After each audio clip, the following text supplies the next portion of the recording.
오늘 하나님께서 주시는 말씀은 사도행전 11장 1절에서 4절 말씀 같이 보겠습니다. 신약 206쪽에 있습니다. 제 성경으로는 신약 206쪽에 있습니다. 사도행전 11장 말씀을 찾으시고요. 그 다음에 또 하나 또 찾아보시기 바랍니다. 신약 382쪽이 되겠는데요. 베드로 전서 5장 말씀도 같이 보겠습니다. 베드로 전서 5장 3절 말씀 또 5절 말씀 이렇게 보겠습니다. 제 성경으로는 신약 382쪽에 있습니다.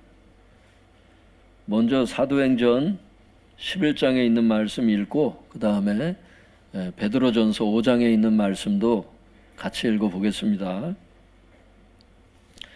먼저 사도행전 11장 1절부터 4절 같이 읽겠습니다. 시작.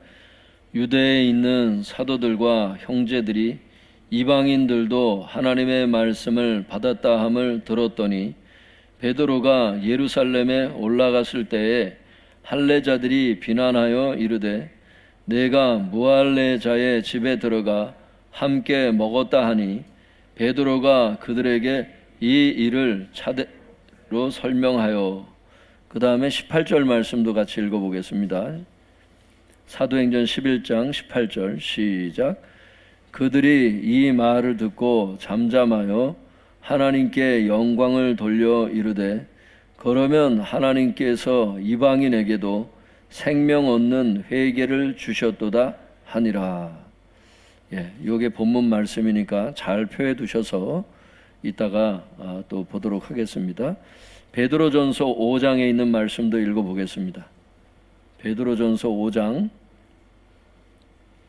3절 5절 이렇게 읽겠습니다. 먼저 3절 읽겠습니다. 시작.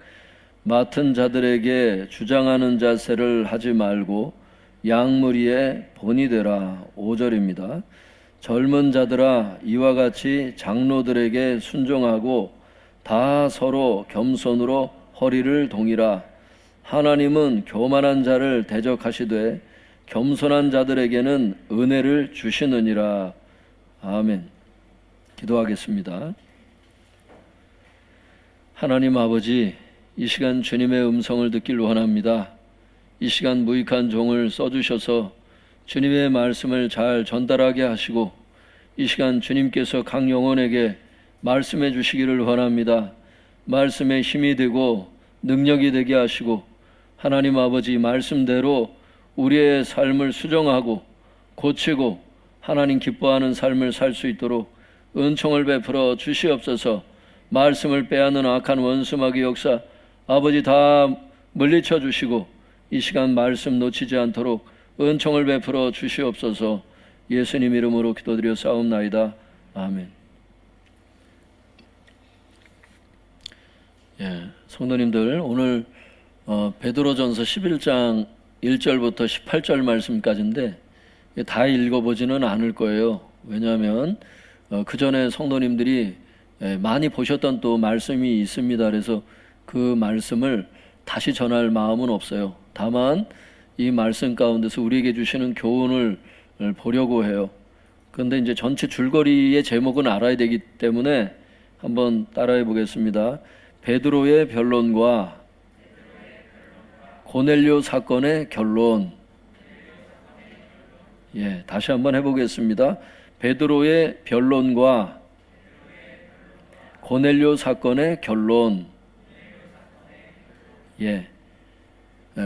사도행전 11장을 읽어보면 성도님들 1절부터 18절의 내용은 이 두 가지예요. 베드로가 사람들로부터 비난을 받아서 거기에 대해서 막 설명을 해요. 어떤 일이 있었다는 것을. 고넬료 가정에서 어떤 일이 있었다는 것을 막 설명을 합니다. 어떤 환상을 받고 이걸 쭉 설명은 베드로의 변론이죠. 사람들의 비난에 대해서 변론을 해야 될 거 아니에요. 베드로의 변론이 나오고 그 변론을 들었던 성도들이 최종 결정을 내리는 장면이 나와요. 그게 이제 고넬료 사건의 결론. 그래서 이렇게 끝나요. 전체 내용은 이렇게 되어 있습니다. 그 구성은. 그런데 이제 또 여기에서 주시는 하나님의 교훈이 있어요. 그 말씀을 같이 살펴보려고 합니다. 우리 1절에서 3절 말씀을 먼저 읽어보겠습니다. 사도행전 11장 1절에서 3절입니다. 시작.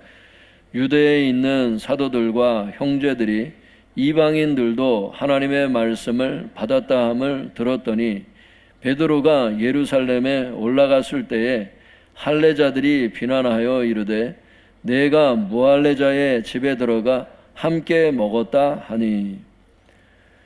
1절에 보면 성도님들 유대 지역에 이제 살고 있는 다른 사도들이 있을 것 아니에요. 베드로만 있는 게 아니고 베드로 외에 다른 사도들도 있었잖아요. 그러니까 유대에 있는 사도들과 형제들이 이방인들도, 이방인은 이제 고넬료 사람들을 얘기를 하죠. 고넬료 친척하고 그 친구들이 다 구원받았잖아요. 그러니까 이방인들도 하나님의 말씀을 받아들였다는 소식을 들었어요. 그러니까 소문이 얼마나 많이 퍼졌는지 알 수가 있어요. 유대 지역이라고 얘기를 하는 걸 보니까. 그러니까 예루살렘 교회 이렇게 표현할 수도 있거든요. 그러니까 유대에 있는, 유대 지역에 있는 성도들에게 이게 퍼졌다는 거예요. 그러니까 고넬료 사건이 당시에 작은 사건이 아니었어요, 성도님들. 유대인 입장에서는 본인들만 선민이라고 생각했기 때문에 이방인을 위한 복음이라고는 생각을 안 했거든요. 예수님이 땅끝까지 이르러 내 증인이 되리라 말씀하셨는데도 사람들의 이 사고방식을 고치지 않으니까 이방인들에게 복음을 전한 것에 대해서 원래 기뻐해야 되잖아요. 다른 영혼들에게 전도해서 구원받았으면 기쁘지 않아요, 여러분? 여러분 가족들이 구원받으면 좋지 않아요? 좋잖아요. 근데 마냥 좋은 게 아니에요. 이 유대인들 입장에서는. 왜? 유대인들과 함께 식사도 하면 안 되고 같이 있어도 안 되고 같이 교제를 해도 안 되는 이 유대인 사고방식이 여전히 있었거든요. 그러니까 지금 이런 분위기 속에서 2절에 베드로가 예루살렘에 올라갔어요. 예루살렘 교회로 간 거야. 갔더니 할례자들이 비난하는 거예요. 여기서 할례자들은 유대교 사람들이 아니에요, 성도님들. 할례자라고 표현된 건 왜 그랬냐면 유대교에 있었던 사람들이 기독교로 개종한 사람들을 얘기를 하는 거예요. 여기에서 그 할례자들이라는 거는. 그러니까 할례를 받았다는, 이제 본인이 유대인으로 그 유대교에 가입한 사람으로서 할례를 받았으니까 유대인 사고방식을 갖고 있는 사람들 아니에요. 그 사람들이 기독교로 개종은 했는데 이 선입견은 여전히 갖고 있는 거야. 이방인들에 대해서 안 좋게 생각하는. 그래서 할례자들이 비난해서 뭐라 그러냐면, 이거 베드로 사도에게 한 말이에요. 내가, 그 3절입니다. 이르되 내가 무할례자의 집에 들어가, 할례도 받지 않은 이방인 집에 네가 들어가서 그들과 함께 음식을 먹었다고 얘기를 하면서 정죄를 하는 겁니다. 이거를, 베드로를. 여러분, 그래서 학자들의 그 주석에 보면 이렇게 돼 있어요. 할례자들은 그리스도의 도를 받아들이기는 하였지만 여전히 유대인들의 전통을 고집하여 유대인으로서 이방인과 교제하는 것과 가까이 하는 것을 위법으로 여기는 율법주의의 틀을 벗어나지 못하였다. 그래서 이들은 베드로가 이방인들과 함께 하였다는 소식을 듣고서는 노하여, 화가 난 거야. 노하여 그에게 따지기를 서슴지 않은 것이다. 여기서 비난하여에 해당하는 디아크리노, 이 단어는 비난의 차원을 넘어서 남을 정죄하는 것을 가리킨다. 단순히 비난한다. 원래 단어를 따져보면 논쟁하다 이런 단어거든요. 근데 정죄하는 말에 가깝다는 거예요, 이게. 여러분, 베드로가 누구만치 몰라서 그러는 게 아니었잖아요. 그럼 좀 차근차근 좀 물어나 보든지, 올라오자마자 바로 그냥 베드로 사도를 공격하는 거야. 여러분, 베드로 사도가 그때 당시 그 사도행전 15장에서 나오지만 최고 지도자였어요. 야고보와 더불어서 예수님의 수제자였습니다. 자타가 공인하는 사도들 중에 사도였어요. 그런데 좀 침착하게 좀 물어보고, 무슨 일 때문에 고넬료의 집에 들어갔는지 좀 물어보고서 좀 얘기를 해야지. 이 성도들이, 이 누구예요? 할례자들, 이 할례 받은 성도들이 베드로를 막 정죄하는 거예요. 베드로가 굉장히 부끄러웠을 것 같아요. 여러 사람들이 있었잖아요. 여러 사람들이 있는데 거기서 그냥 막 네가 잘못했다는 거야. 왜 거기 가서 같이 이방인들과 함께 음식 먹고 그 집에 들어갔냐라면서 막 베드로가 막 열받았을 것 같아 막. 근데 성경에 열받았다고 안 나와요. 열받았다고 안 나와요. 이제 이게 이제 우리가 배워야 될 점이에요, 성도님들. 이제 이렇게 얘기를 하면 이제 베드로가 이 성도들의 비난과 정죄에 대해서 막 성도들의 그 막 화를 내는 이런 모습을 보면서 베드로가 어떻게 했을까? 4절 같이 읽어볼까요? 시작. 베드로가 그들에게 이 일을 차례로 설명하여. 성도들의 그 비난과 정죄에 대해서 베드로가 어떻게 반응했냐면 이 일을 차례대로 설명을 해주는 거예요. 이 일이라는 게 뭐예요? 고넬료 사건을 얘기를 하는 거예요, 성도님들. 고넬료 사건이 어떻게 일어나게 됐는지를 그걸 차례대로 설명하는 거예요. 원문을 찾아봐도 그렇게 되어 있더라고. 차례대로 설명하다 이렇게 되어 있더라고. 그러니까 하나하나 성도님들을 설득을 하는 거야. 한번 따라해 볼까요? 온유한 자세. 온유한 자세. 이게 교회 지도자들이 가져야 될 마음이에요. 이게 목회자들과 교회 중직들이 가져야 될 마음이 이런 마음이라고. 성도들 가운데는 여러 성격의 사람들이 있어요. 그래가지고 막 물어보지도 않고 막 벌써 화부터 내고 막 이러는 사람도 있고 뭐 많이 있을 수 있어요.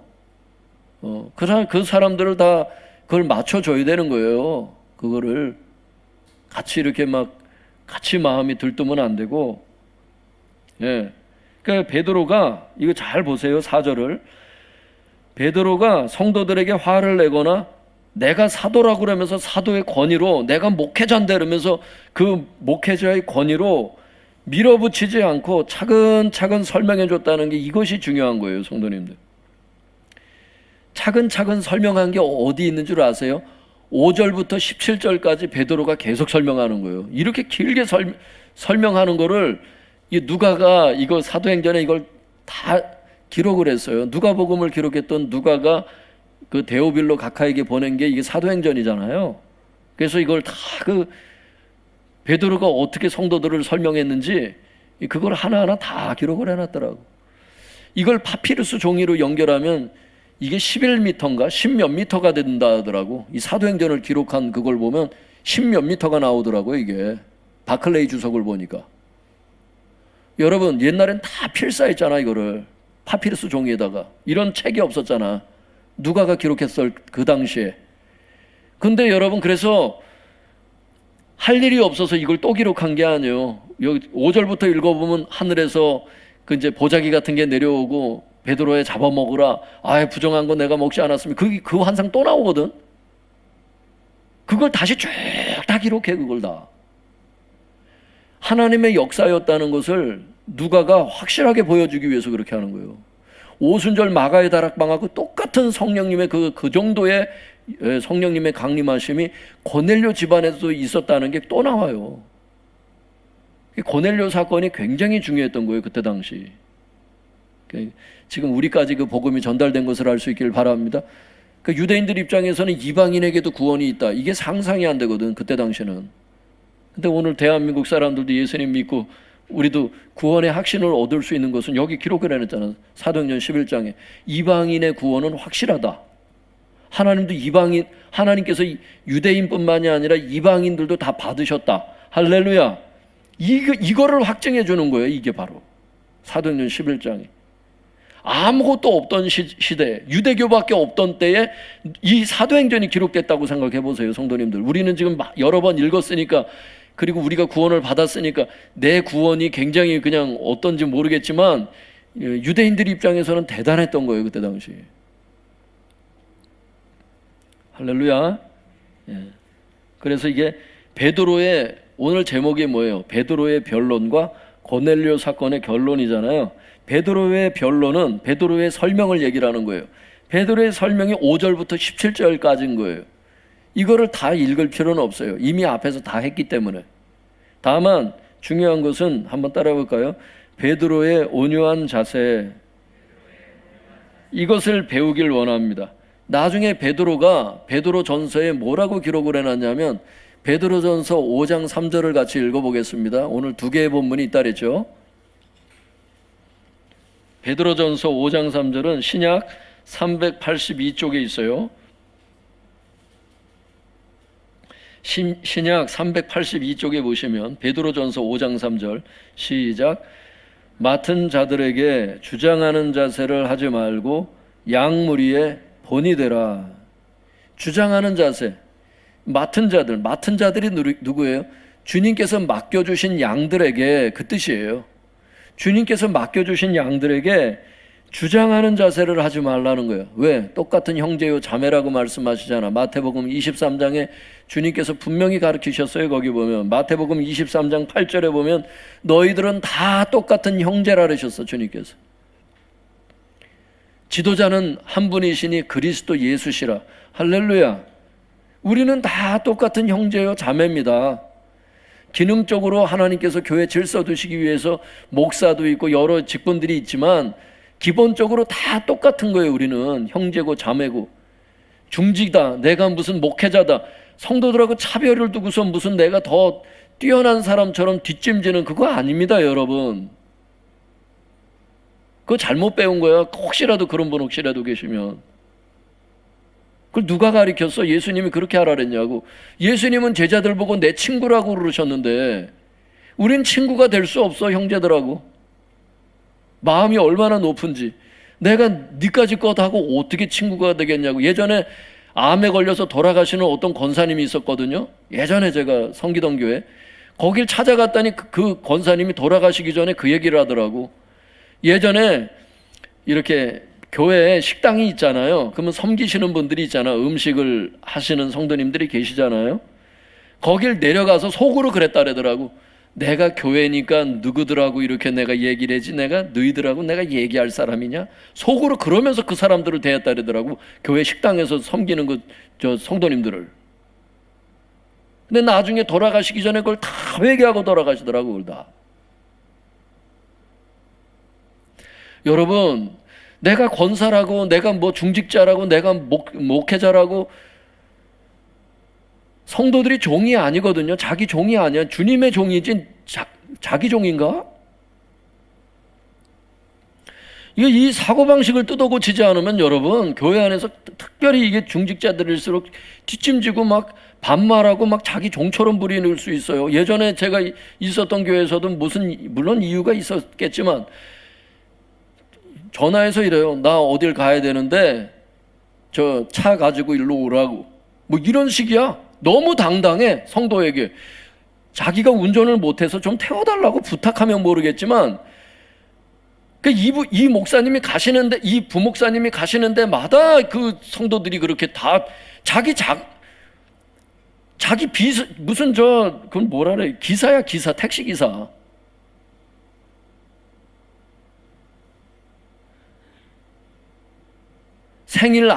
자기 생일 안 챙긴다고 막 삐져가지고 막 그런 담임 목사도 보고 내가.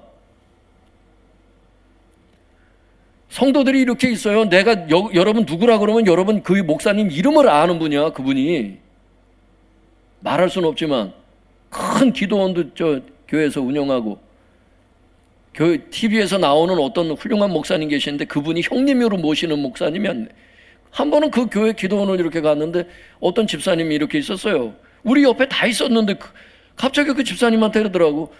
컴퓨터 10대인지 50대인지 얼마를 컴퓨터 10대를 사다 놓으라고 이러는 거야. 그냥. 그 여자 집사님이 조금 마음이 좀 당황스러운지 약간 저거 하니까 실은 말고 그러더라고. 너 아니어도 시킬 사람이 있다는 건지는 모르겠는데 그러더라고. 실은 말고. 그런데 굉장히 참 충격이더라고. 그분을 비난하려서 말씀드리는 게 아니에요. 그걸 내 마음에 담아두고 살지도 않아. 지금 생각이 오늘 저 말씀 중에 나오니까 그러지. 예. 막 주님께서 글쎄 감동을 주셔서 내가 감동을 받아서 교회 헌금하고 그러는 걸 누가 뭐라 그래? 이것을 하려더니만 또 얼마를 해라고. 그게 작은 액수가 아니야.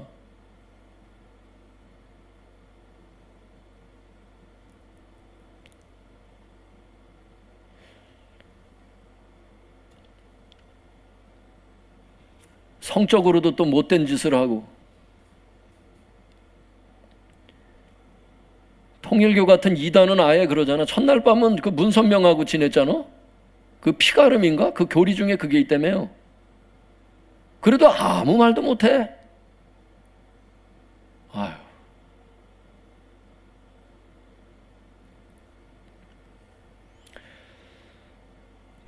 오늘날 그 일부 교회 지도자들이 하나님의 종이라는 그 권위를 내세워서 고린도 후서 10장에 보면 주의 종들에게 맡기신 권위가 없지는 않아요. 있어요. 있는데 그것은 사람을 세우는 권위로 주셨다 그래서 사람을 무너뜨리는 권위로 주신 게 아니라 목적 자체가 무너뜨리는 권위잖아. 그것은 사람들의 믿음을 파괴하고 가정을 파괴하고 자기 종처럼 부리는. 그래서 중직자들도 그래. 막 아무리 대학생이어도 모르는 사람은 존댓말을 해야 되는 게 기본 아니야. 사람이 예절이. 그냥 반말을 그냥 처음 봐도 막 반말을 놔 그냥. 우리 재직들 가운데는 그런 사람 없기를 바랍니다.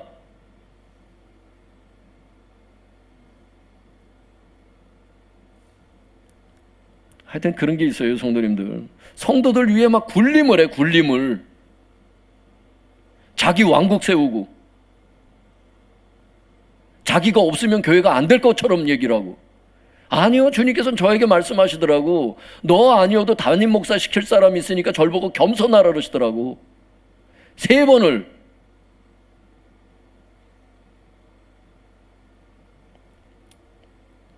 여러분, 교회는 나 없어도 돌아갑니다. 주님께서 말씀하셔서 직접 내가 이 반석 위에 내 교회를 세우리니 음부의 권세가 이기지 못하리라. 주님께서 내가 내 교회를 세우리니, 주님이 교회를 세우시 자기가 세워? 쓰임 받는 걸 감사할 뿐이지. 할렐루야. 그래서 교회를 이렇게 뭐라 그래요? 그걸 주인의식을 갖고 열심히 봉사하고 하시는 건 좋아요. 그런데 그 이상 넘어가면 죄가 돼요. 그게 너무 과도하게, 특별히 중직자일수록 교회에 이렇게 헌신을 많이 하시는 분일수록 목회자들일수록 요 선을 넘어가는 게 아주 여기 달랑달랑 하거든요. 여기 달랑달랑 그냥 주인 의식을 안 갖고 또 봉사를 안 하면 게을러지고, 또 교회가 열심히 한 나머지 또 너무 선을 넘어서 또 막 자기 교회처럼 너무 막 그래도 또 그게 또 주님 앞에 또 교만이 되고 이래요. 그게 선을 잘 넘어가지 말고, 그게 균형이 중요한 거죠. 그러니까 균형이 넘어가지 않으면서 주님을 잘 섬기고 성도님들을 잘 섬기는 거, 이게 균형이 참 중요하다, 이런 생각이 들더라고요. 예, 성도님들, 그러므로 지도자의 권위로 성도들에게 주장하는 자세 하지 말고 온유한 자세로 베드로처럼 양무리의 본이 될 수 있기를 바랍니다. 그냥 본이 되는 삶을 사는 거요. 내가 그냥 기도할 자리에서 기도하고 말씀 보고 사랑할 자리에서 사랑하고 내 맡은 직분에 최선을 다하면 성도들이 그걸 다 보고 따라오지 않겠냐고. 꼭 주장하는 자세를 하고 사람을 막 지배하려고 하고. 여러분, 근데 이런 거 있어요. 기도 많이 하고 이제 그렇게 하게 되면 영역이 오잖아요. 근데 그런 사람들이 대체적인 건 아닐 수 있겠지만, 많은 사람들이 자기에게 영적 은사와 이런 어떤 권위가 임하면 자꾸 이렇게 성도들의 영혼을 자꾸 소유하려고 들더라고. 자꾸 지배하려고 들어. 참 이거 굉장히 주의해야 되거든. 집에서도 그래요. 자기가 영역이 좀 오고 자기가 좀 기도 생활 많이 하고 말씀 많이 보고 그러면 집에 있는 누구의 배우자를 막 자기 권위에 막 두려고 그러고 막 자꾸. 여러분, 이거 굉장히 조심해야 되는 거. 이거 니골라당의, 한번 따라해볼까요? 니골라당의 행위. 니골라당의 행위. 니골라라고 하는 그 말 자체가 백성을 지배하다라는 뜻이에요. 그게 그 합성어거든. 그게 자꾸 성도들을 지배하려고 하는 거. 이거 하나님께서 나중에 하나님 앞에 가면 이거 때가 되면 다 회개시키십니다. 그다 아니에요. 주신 그 영적인 권위를 가지고 섬기라고 주시는 거예요. 성도 영혼들을 세우라고 주시는 거예요. 잘못된 길을 가는 사람들, 물어보는 사람들에게 바른 길 가르쳐 주라고 주시는 권위지 결코 성도들을 지배하려고 주시는 거 아니에요, 이거. 그런데 이상해. 성도들은요 또 이상해요. 막 자기를 이끌고 막 강하게 말하고 막 성령 받아라 이러면서 막 소리치고 막 이렇게 하면 또 카리스마가 넘친다네. 또 그런 사람을 좋아하더라고. 또 여러분, 예수님은 온유한 분이에요. 나는 마음이 온유하고 겸손하니 내 멍에를 메고 내게 배우라. 할렐루야. 예수님은 온유한 분이에요. 부드러운 분이지 그렇게 강한 분 아니야. 온유라는 뜻이 뭔데? 친절하고 상냥하고 여러분 그렇게 대해주는 거야. 그게 저 부드러운 마음으로, 오늘 베드로처럼. 근데 성도들은 자기를 막 강하게 막 이런 사람을 막 억압하고 막 이걸 강한 사람으로 느끼더라고. 예전에도 어떤 성도가 얘기를 하더라고요. 어떤 그 누구들 막 얘기를 하면서 참 좋다는 거야. 그러면서 막 그렇게 좀 강하게 끌어주는 게 좋대. 글쎄 모르겠어요. 성경에 가르치면 그게 아니던데. 주님이 모델이 돼야지 결코 여러분 이게 막 강하고 막 폭군처럼 막 그냥 그거 아니에요. 성도님들, 성경에서 얘기하는 권위는 그게 아니더라고. 우리가 바로 정신을 차리고 우리 자신도 주의해야 될 뿐만 아니라 우리가 또 그런 사람들을 대할 때도, 목회자들이나 이런 지도자들, 교회 지도자들을 대하거나 할 때도 여러분 이게 성경적으로 잘 정립이 되어 있어야 돼요. 이것도 하나님께서 원하시는 지도력이 어떤 지도력인지 깨달을 수 있기를 바랍니다. 하여튼 베드로가 자기 권위로 성도들을 찍어내리지 않고 차근차근 잘 설명해 주는 그 내용이 5절부터 17절까지 이렇게 나와요. 그 다음에 이제 18절은, 사도행전 11장 18절은 어떤 말씀이냐면, 베드로의 이제 설명을 다 들었을 거 아니에요. 그 아까 베드로 욕했던 사람들, 욕했던 성도들이 이제 그 베드로가 욕하는 베드로를 비난했던 그 성도들이 베드로의 설명을 듣고 하는 말이 이제 거기 나오는 거예요. 그게 사도행전 11장 18절 같이 읽어보겠습니다. 시작. 그들이 이 말을 듣고 잠잠하여 하나님께 영광을 돌려 이르되, 그러면 하나님께서 이방인에게도 생명 얻는 회개를 주셨도다 하니라.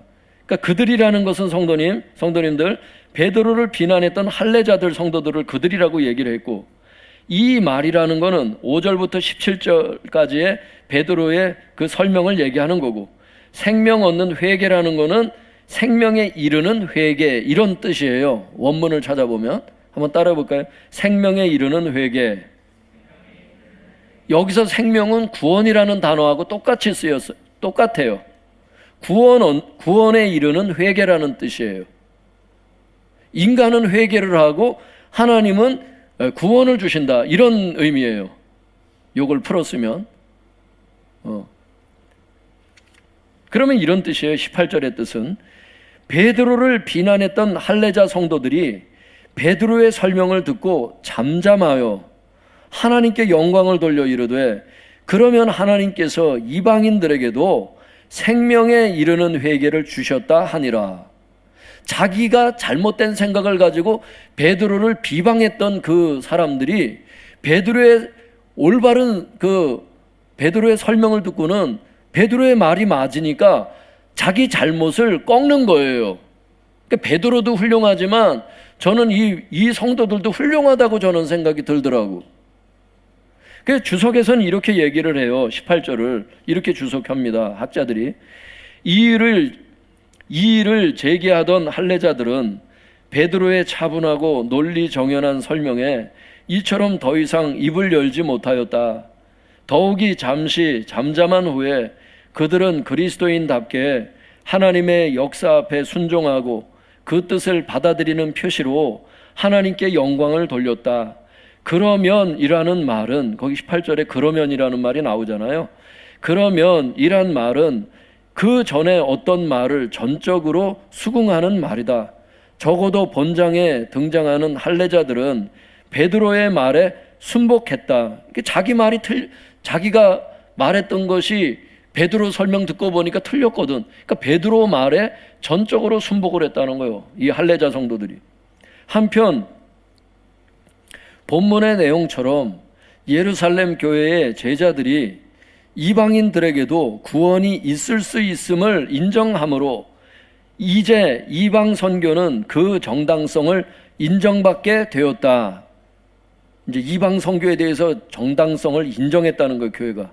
이를 보다 확고하게 공식적인 교회의 입장으로 가결된 것이 곧 예루살렘 공의회의 결의이다. 이게 사도행전 15장에 또 나오거든요, 이제 이게 더 강력하게.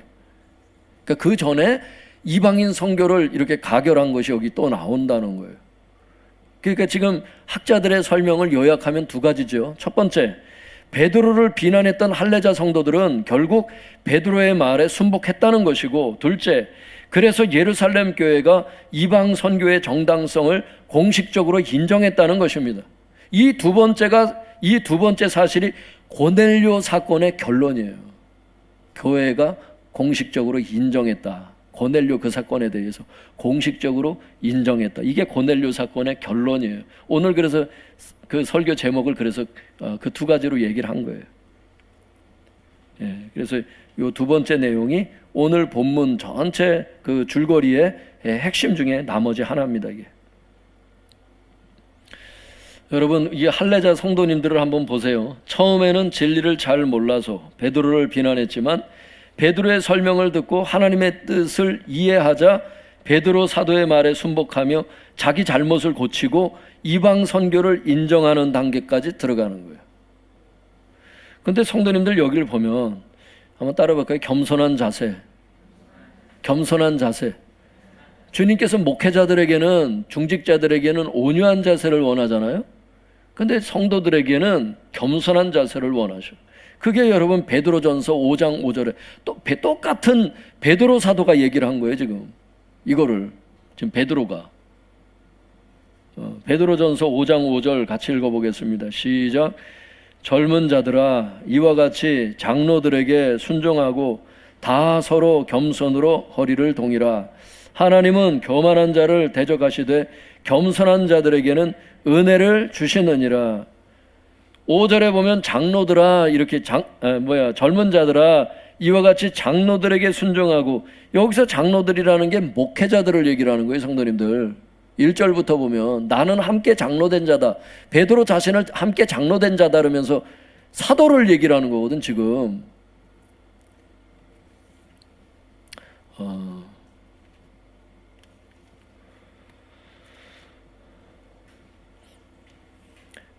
5장 1절, 베드로전서 5장 1절 같이 읽어보겠습니다. 시작. 너희 중 장로들에게 권하노니 나는 함께 장로된 자요. 여기까지 보겠습니다. 지금 베드로 사도가 지금 베드로전서 쓰고 있잖아. 근데 뭐라 그래요? 너희 장로들에게 권하노니, 지금 장로들에게 목회자들아 주의해라 그러면서 쓰는 거야. 그러면서 나는 함께 목회자다. 그걸 얘기를 하는 장로예요. 여기서 얘기하는 장로가. 사람들을 제가 이렇게 나눠 놓으려는 게 아니라 여기에서의 장로는 목회자 장로를 얘기를 하는 거야. 그런데 여기를 뭐라 그러세요? 베드로전서 5장 5절 같이 읽어보겠습니다. 시작.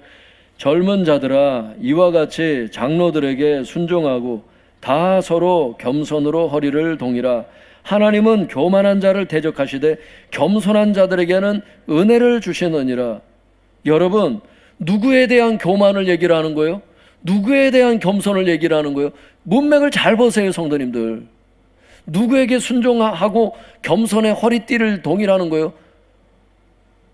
목회자들에게 여러분 순종하고 다 서로 겸손으로 허리띠를 해라는 거예요.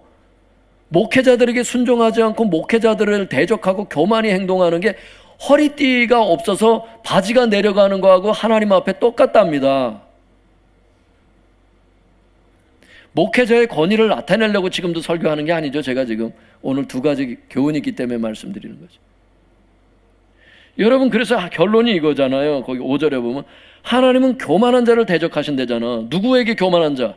주의 종들에게 교만한 사람들을 하나님은 대적한다는 뜻이에요. 그게 겸손한 자들에게는 은혜를 주시느니라. 누구에게 겸손한 자들? 예, 장로들에게 겸손한 자들. 그걸 얘기를 하는 거라고. 성도님들, 목회자들이 성도님들에 대한 예절이 있어요. 온유한 마음의 자세를 가지고 잘 섬겨야 돼. 그런데요, 성경에 보면 항상 쌍방향이야. 남편은 부인에 대한 예절이 있잖아요. 부인은 남편에 대한 예절이 있고, 이걸 그렇게 해야 되잖아요, 서로. 그 목회자들은 성도님들에 대한 예절을 잘 갖춰서 목회를 해야 되고, 성도님들은 목회자들에 대한 예절이 있어요. 또 가르침을 받는 자는 말씀을 가르치는 자와 모든 좋은 것을 함께 하라. 또 이런 말씀도 있어. 뭐예요? 성도님들 입장에서는 가르침을 받는 사람들은 말씀을 가르치는 자와 모든 좋은 것을 같이 해야 돼. 갈라디아서 6장 6절에 보면 그런 마음의 자세를 갖고 교역자들을 잘 섬기려고 노력해야 되는 건 성도님들의 마음 자세예요. 그것은. 그런데 목회자들은 그거를 그대로 받아들이면 안 돼. 본인은 성도들하고 어딜 신방을 가든 어딜 가든 성도님들이 특별히 또 돈을 내시거나 하는 장소에 어떤 그런 기회가 됐을 때는 비싼 걸 고르면 안 돼. 그분이 특별히 원해서 그렇게 하는 경우도 있긴 있겠지만 목회자의 마음은 그걸 원해서도 안 된다고.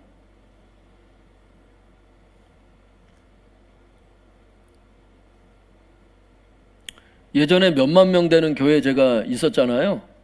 거길 갔는데 성도님들이 신방을 마치면 자꾸 구역장이나 무슨 중직자들이 자꾸 식사를 자꾸 저걸 하시더라고. 그러니까 제가 좋아하기도 하고 그래서 꼭 어딜 가자려면 칼국수 아니면 저걸 먹었어요. 그 청국장을. 맛있는 것을 알 수 있길 바랍니다. 예. 여러 사람의 돈을 그 한 분이 내면은 그 얼마나 부담되겠어, 그것도. 예. 제 자신이 또 좋아하고요. 한 끼 먹는 식사를 뭘 고기를 먹고 뭘 꼭 그렇게 할 필요 없잖아. 너무 그렇게. 거의 그 이상을 먹질 않았던 것 같아요, 제가. 반드시 교회 주변에서 그것도. 교회 주변이 싸고 좋더라고. 잘해주고.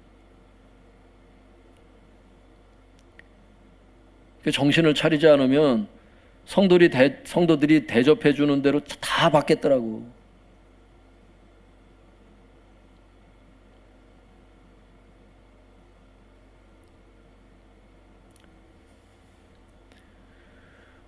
예전에 큰 교회 제가 있을 때 성도님들이 특별히 그 여성교회 회장님이라든지 또 어떤 분들이 그렇게 지극정성이에요. 보면 권사님들도 아주 지극정성이고,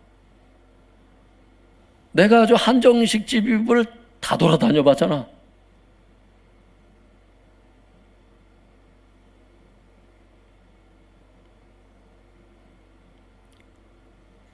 태어나서 게장을 내가 언제 먹어봤어?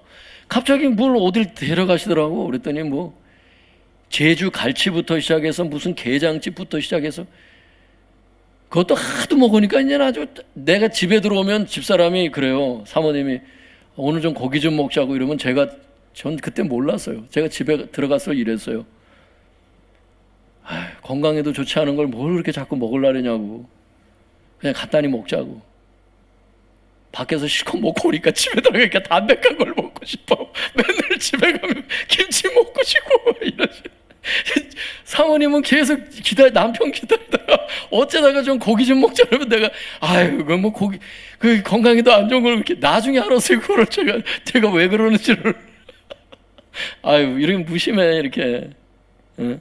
이런 고기 잘 드시길 바랍니다. 이 사모님을 제가 잘 섬기고 그걸 했어야 되는데 혼자 밖에서 실컷 성도들하고 계속 돌아다니면서 사 먹다가 집에 들어가서 고기 먹지 말라니 참 못된 짓을 했어. 미안해요. 미안해. 교회 개척해가지고는 성도가 없잖아요. 제가 삼겹살을 사들고 들어오더라고. 저는 원래 고기를 많이 먹는 집안에서 태어나지도 않았어요.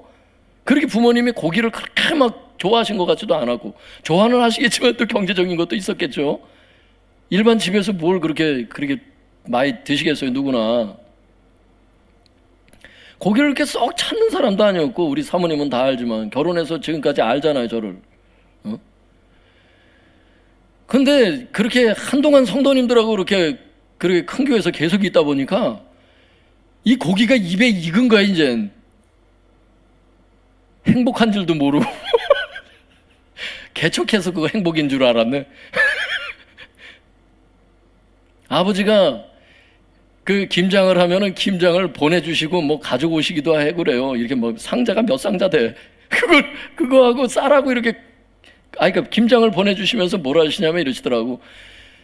야, 김치가 있으면 밥은 먹지 않냐 그러시더라고. 교회 개척했을 때. 할렐루야. 김치만 계속 먹어서, 진짜. 거의 김치만. 사모님도 있지만. 김치 열심히 먹었어요, 진짜. 성도님들이 이렇게 뭘 해주신다고 해서 그걸 다 받아들이려고 그렇게, 교역자의 마음은 그래야 하고, 성도님들은 교역자에 대한 예절이 또 있어요. 성경에 보면, 갈라디아서 6장 6절에 보면. 교역자를 대할 때 그냥 남 대하듯이 그냥 막, 그건 또 아니더라고, 성경에 보면. 그러니까 성도님들이 해야 될 역할은 있으니까 있다 치더라도 교역자들의 마음이 또 있다는 거죠. 그러니까 서로에 대한 예절이 있다는 거지.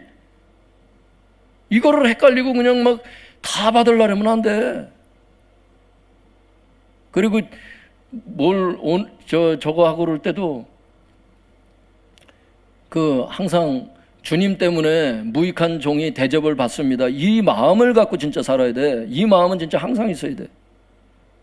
나 때문에 베푸는 게 아니라 어떤 성도가 베풀 때라도 예수님 때문에 종이 대접을 받는다는 걸 아셔야 돼. 이걸 알고 축복 기도를 해야 된다고. 할렐루야. 아니면 목회자가요, 성도가 많아지면 많아질수록 타락하겠더라고. 진짜 그럴 것 같더라고, 내가.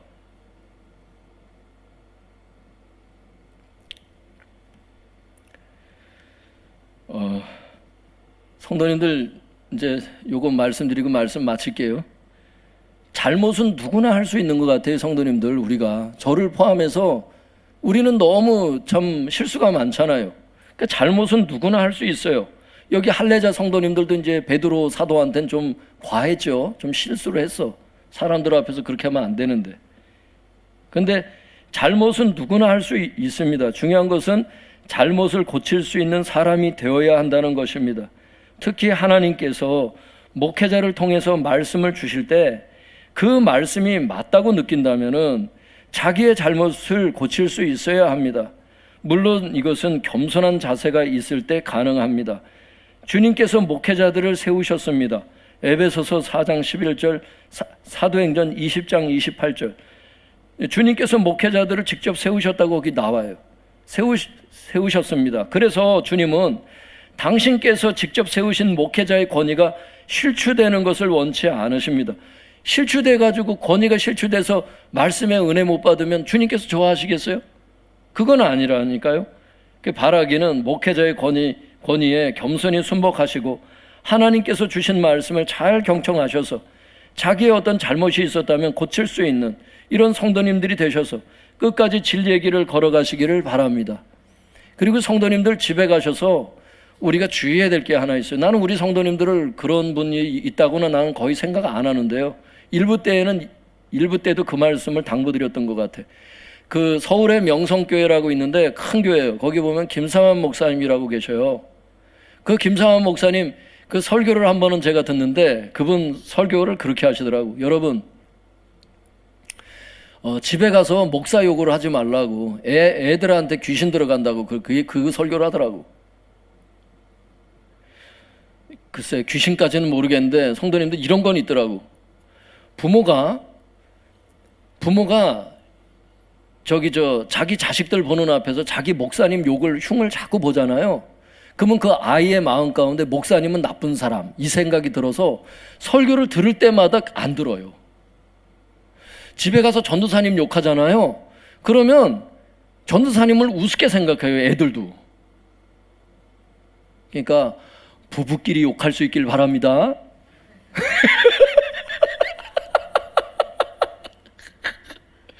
부부끼리 욕해요.